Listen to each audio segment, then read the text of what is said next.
Vamos agora ao secretário Rocieli Soares, secretário da Educação, até para um posicionamento correto por parte do secretário de Educação do Estado de São Paulo em relação ao tema de funcionamento das escolas. Peço atenção aos que estão em casa nos acompanhando e aos jornalistas também. Rocieli.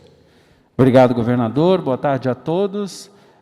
Educação é essencial. As escolas permanecem abertas, obviamente com cuidados extremos e focada especialmente nas pessoas que mais precisam. Pode passar, por favor?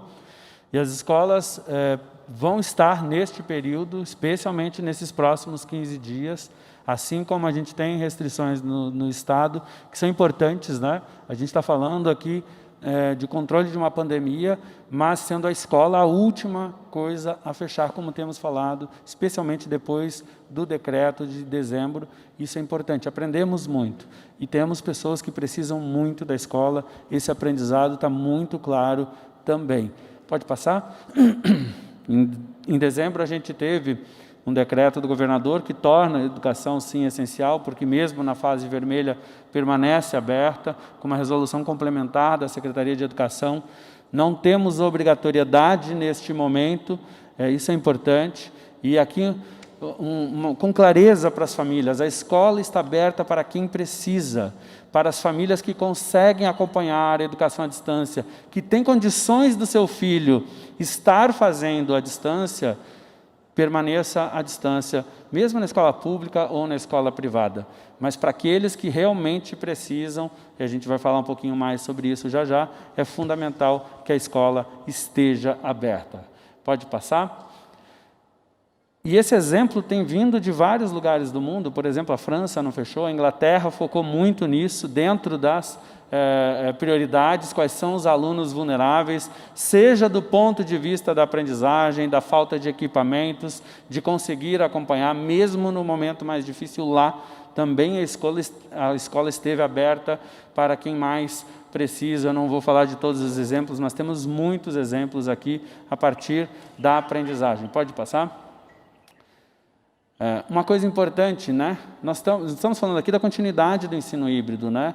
De mesmo quem nós já estávamos trabalhando assim, tanto as escolas públicas quanto as redes privadas, e é uma continuidade. Nós vamos continuar com os membros das equipes escolares trabalhando tanto remoto quanto presencial, quando necessário, de acordo com a necessidade das escolas.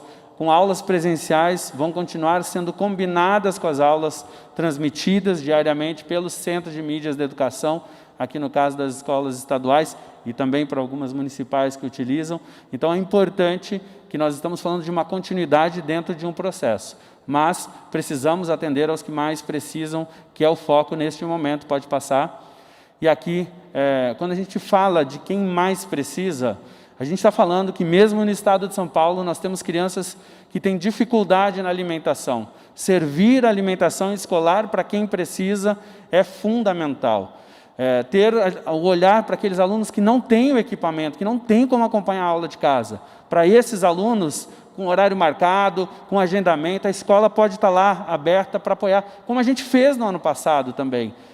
E, obviamente, temos alunos que, mesmo com isso, não conseguem ter o acompanhamento, mesmo que tenham equipamento em casa. Alunos, por exemplo, que começaram a desenvolver uma rotina que é importante, como os alunos que têm Asperger, por exemplo, síndrome de Down. Esses alunos precisam de uma rotina.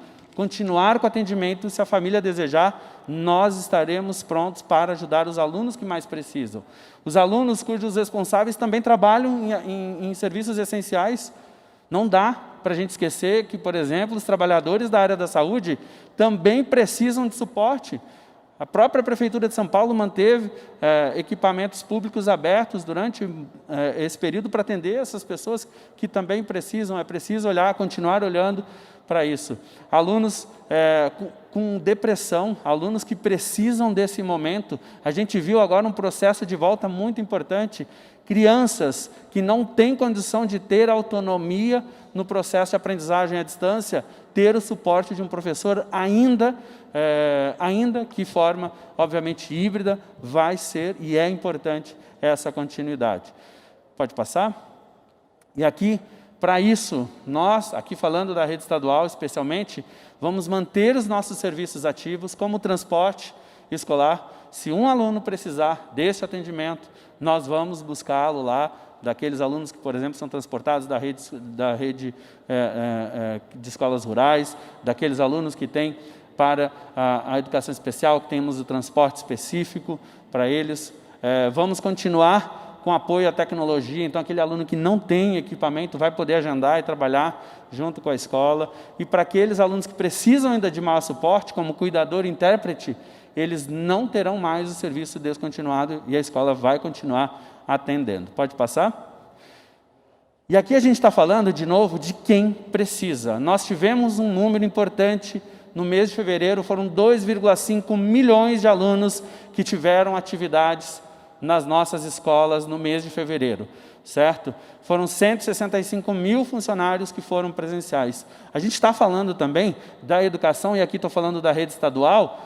Nós estamos falando da rede estadual também diminuir o fluxo, também ter o cuidado para focar naqueles que realmente precisam. Por isso, ressalto às famílias, se tem condição de fazer, nesses próximos 15 dias, a educação mediada por tecnologia, tem como acompanhar e apoiar o seu filho, por favor, faça. A escola está aberta para quem realmente precisa. E aqui a nossa estimativa, é de que nós, nesses próximos 15 dias, nós devemos atender 500 mil alunos, 250 mil numa semana e 250 mil na outra semana, uma diminuição de frequência esperada de 80%, ou seja, somente para aqueles alunos que realmente buscarem e necessitarem.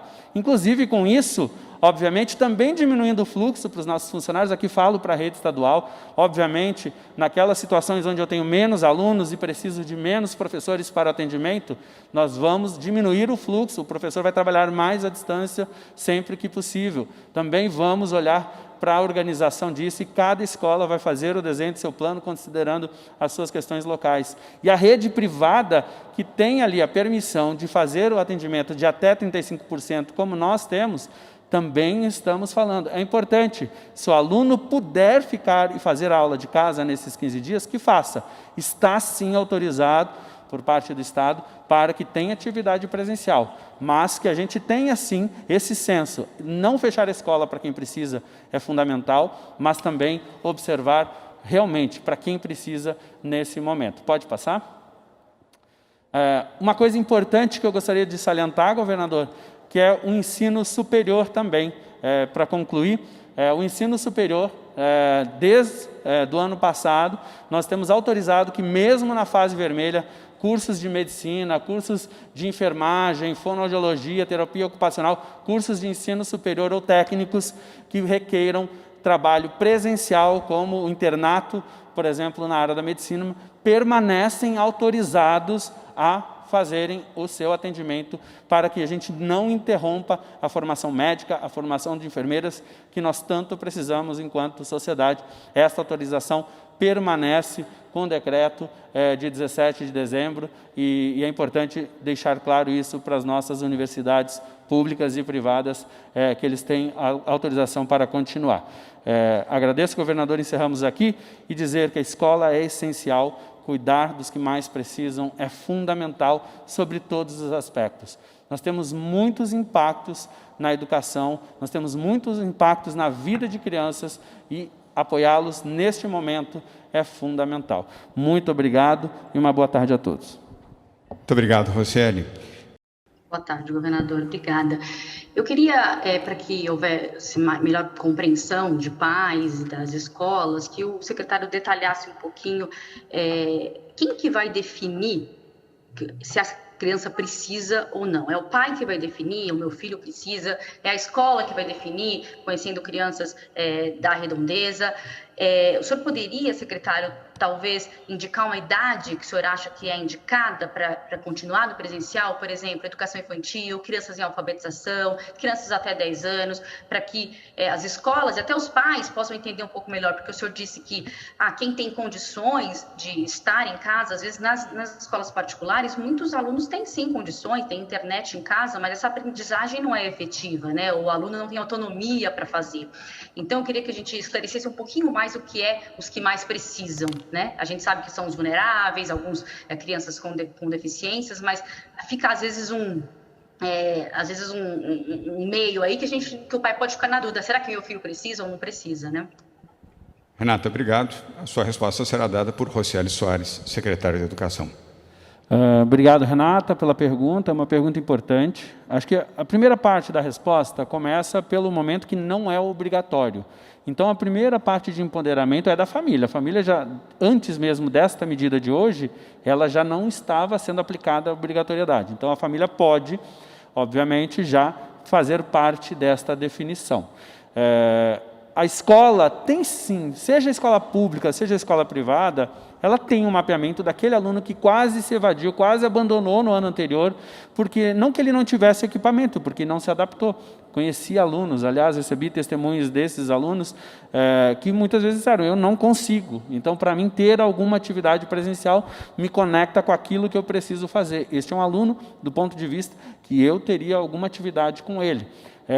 Mas, se eu puder falar, e sempre digo, sobre prioridade, para alunos, por exemplo, como aqueles que estão no processo de alfabetização, ou com 4 e 5 anos na educação infantil. Sempre que eu puder priorizar esses alunos, porque eles não têm uma autonomia, obviamente, para conseguir fazer a educação à distância. Um aluno que fez o 2º ano no ano passado, e que está no 3º aninho do ensino fundamental agora, para o pai, vou exemplificar isso. O aluno que fez o 2º ano no ano passado, não consolidou a aprendizagem do 1º aninho. Então, ele perdeu muito do seu 2º ano e entra no 3º ano precisando recuperar conteúdos de alfabetização do 1º ano. A perda já não é mais de alguns meses, de alguns dias. A gente está falando de perda de anos, o risco da perda de uma geração.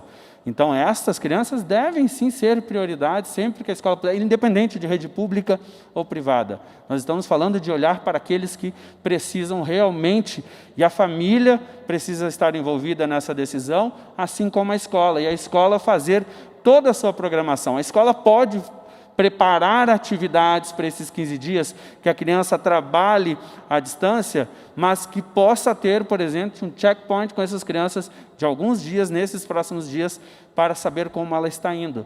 Mas é importante que esta hora a comunidade se una, seja na escola privada ou na escola pública, a comunidade precisa se unir para apoiar especialmente esses que mais precisam, que são das crianças mais novas ou daqueles que não se adaptam ao uso ou que precisam de uma rotina para que a sua progressão continue, e acho que esse é um tema que a sociedade precisa estar envolvida. Você, família, você, pai, você, mãe, que nos escute, não delegue totalmente essa função. Você precisa estar ali na discussão junto com a escola, se o seu filho é dos que mais precisam, ou se você consegue, nesses próximos 15 dias, estar mais à distância.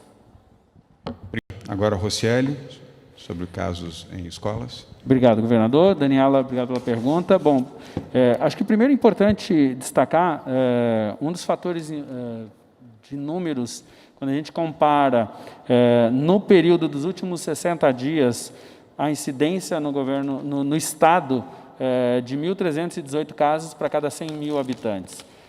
Para a população escolar que tem frequentado a escola, é de 57 casos para 100 mil entre funcionários e estudantes que frequentaram as escolas nos últimos 60 dias. É 23 vezes menor no mesmo período que a incidência, portanto, da média do estado. E os casos que nós temos tido, a maioria absoluta, 80% dos casos são casos únicos, mais de 80% são casos únicos, ou seja, é um caso de contaminação, portanto, não é a escola o fator, se contamina em outros locais, e daqueles casos de escolas que sempre, por orientação da vigilância sanitária local, isso é sempre importante, tem inclusive um documento próprio que regula quando é considerado um caso que precisa ser fechado, se é 1, se é 2, se é 3, sempre feito com a vigilância sanitária. Nós tivemos mais 5 casos na semana 2, lembrando de 5 mil escolas estaduais, 5 na semana retrasada, e estamos, obviamente, ainda calculando a última semana. Estaremos publicando esses dados, estamos fazendo uma revisão com a comissão médica que vai fazer a publicação de todos esses dados. Obviamente que agora é mais estado de alerta e focado somente nos alunos que nós precisamos dar uma atenção ainda maior para que não aumente a desigualdade e que esse atendimento ajude também na vida desses jovens e nessa geração. Obrigado.